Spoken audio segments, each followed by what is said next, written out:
তো মজাই করতে পারো। কার সাথে সেলফি নেবো বলো? সূরা আহজান আয়াত নম্বর 33-এ আল্লাহ তাআলা বলেছেন, হে নারীরা, তোমরা প্রত্যেককে নিজ নিজ ঘরে অবস্থান করো আর জেহেলু যুগের মতন সাজগোজ করে নিজেদেরকে প্রদর্শন করবে না।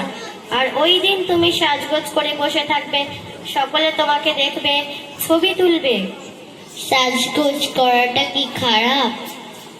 না রে বোন, সাজগোজ করে পরপুরুষকে দেখানোটা হারাম। যে নারী পরপুরুষকে দেখানোর জন্য সাজগোজ করে সেই নারী জান্নাতে যাওয়া তো দূরের কথা, জান্নাতের সুগন্ধও পাবে না। পরপুরুষ ওরা সব কত? ওরা তো আমার আত্মীয় স্বজন। আত্মীয়দের সামনে বেপর্দা হয়ে সাজসজ্জা দেখানো হারাম। পর্দা ফ্যাশন নয়, একটা ইবাদত।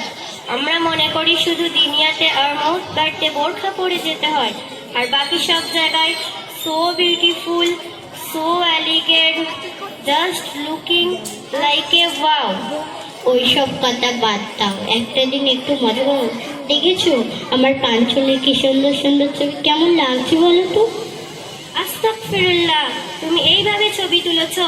আর এই মেয়েগুলোকে কারোর গায়ে ঠিক মতো ওড়না নেওয়া নেই, আবার ইনস্টাগ্রামে ছবি পোস্ট করছো? নাউজুবিল্লাহ, এটা কার আইডিতে পোস্ট করা? এটা তো তোমার আইডি নয়। আমি মেকআপ করেছি, মেকআপ স্টুডিওতে মেকআপ করেছি, তার আইডি। নাউজুবিল্লাহ, এটা হলো গুনাহের জারিয়া। যতদিন এই ছবি পরপুরুষেরা দেখবে ততদিন তোমার গোনা হতে থাকবে, এমনকি মৃত্যুর পর পর্যন্ত গোনা হতে থাকবে। আর যতজনের এই ছবি পোস্ট করা আছে সকলের পিতামাতাকে আল্লাহ তাআলা জিজ্ঞাসাবাদ করবেন। এই জন্যে দায়ী তার পিতামাতা। সকলে আল্লাহকে ভয় করো, এটা গোনা মনে করে এটা থেকে ফিরে এসো, ইস্তেগফার করো। তাহলে এখন কি করলে গোনা থেকে বাঁচা যাবে? স্টুডিওতে গিয়ে পোস্টার ডিলিট করে ইস্তেগফার করতে হবে, তবেই গুনাহ মাফ হওয়া সম্ভব। ইনশাআল্লাহ তাই করব। দেখো বোন, নারীর ভূমিকা সম্পর্কে কিছু কথা মনে রাখবে। নারীর ভূমিকা শুধু সন্তান জন্ম দেওয়া নয়, কিন্তু সন্তান নারীদের অভিচ্ছেদ একটা অংশ। নারীর শরীর, মন, মস্তিষ্ক সবকিছু গড়ে ওঠে, আর এমনকি মিথ্যে ভূমিকাকে কেন্দ্র করে এগুলোকে অনস্বীকার্য বাস্তবতা। কিন্তু সমাজ নারীকে সাজসজ্জা করে বেপর্দা হয়ে সোশ্যাল মিডিয়াতে ছবি পোস্ট করা, সিনেমায় যাওয়া, বেপর্দা হয়ে বিয়ে বাড়ি এবং পার্কে ঘুরতে যাওয়ার মধ্যে সীমাবদ্ধ করে রেখেছে। কিন্তু পরিবারের সেই নারী হলো সম্মানিত স্ত্রী, শ্রদ্ধা ও ভালোবাসার মা, সংসারের দায়িত্বশীল কর্তৃত্ব। আরো বয়স হলে তিনি দাদিমা, নানিমা ও অভিজ্ঞতার আধার। পরিবারের প্রয়োজন কিন্তু পুরোই না, বরং তা বয়সের সাথে সাথে তার সম্মান ও মর্যাদা বাড়ে।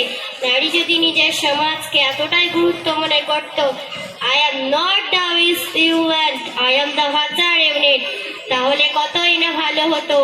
আধুনিকতা কেবল নারীর সৌন্দর্যের দাম দেয়, কিন্তু নারী এটাকে নিজের স্বাধীনতা মনে করে।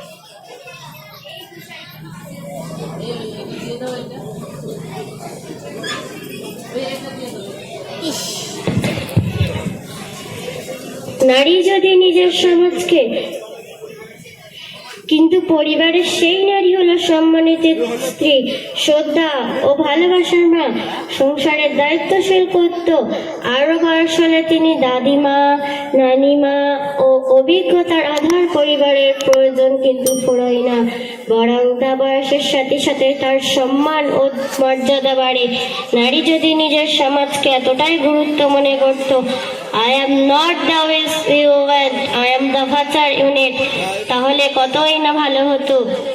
আধুনিকতা কেবল নারীর সৌন্দর্যের দাম দেয়, কিন্তু নারী এটাকে নিজের স্বাধীনতা মনে করে।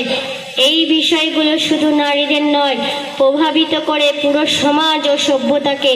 পর্দায় হয়েও নারীর ভূষণ ও নারীর সৌন্দর্য। আল্লাহ তাআলা আমাদের সঠিক বুঝ দান করুক আর দিনের পথে চলার তৌফিক দান করুক, আমিন।